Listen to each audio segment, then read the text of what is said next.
A few weeks ago, PFP signed an alliance with Lakas CMD. Lakas, of course, is the largest party in the lower house at the moment.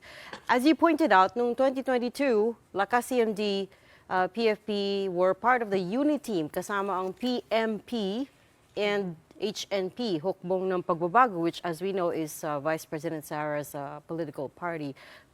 How come her party wasn't included in this alliance?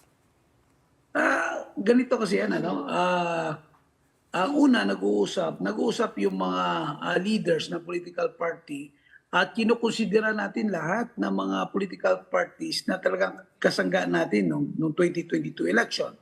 At isa pa rin sa tinitingnan natin na baka sasama naman yung Hugpong or baka sasama naman yung ibang mga political parties.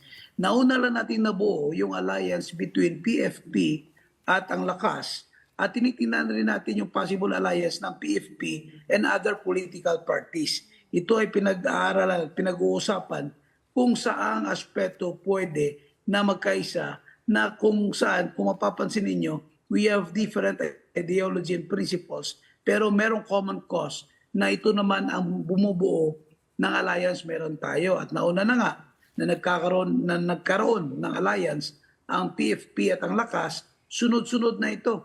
Na may mga ibang political parties na rin na sasama sa alliance na ito. Ang kailangan lang talaga mapag-usapan yung paano natin i-handle yung mga kandidato, especially sa local government na meron, yung mga different political parties.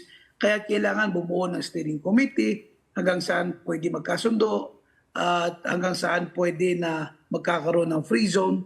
Talagang pinag-uusapan na may dyan para matiyak natin na wala talagang sagabal at magiging problema pagdating ng panahon na nagkaroon na talaga ng alliance between political parties. Meaning you would still welcome HNP if they want to join the alliance?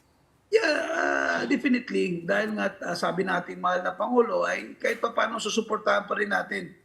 Talagang buo talaga ang kanyang instruction na talagang suportahan ang ating mahal na Vice Presidente. Alaman, sabi nga ng ating mahal na Pangulo, napakaganda ng performance, bakit hindi susuportahan. At ang panawagan ng Pangulo ay talagang dapat buo ang suporta natin sa ating mahal na Vice Presidente.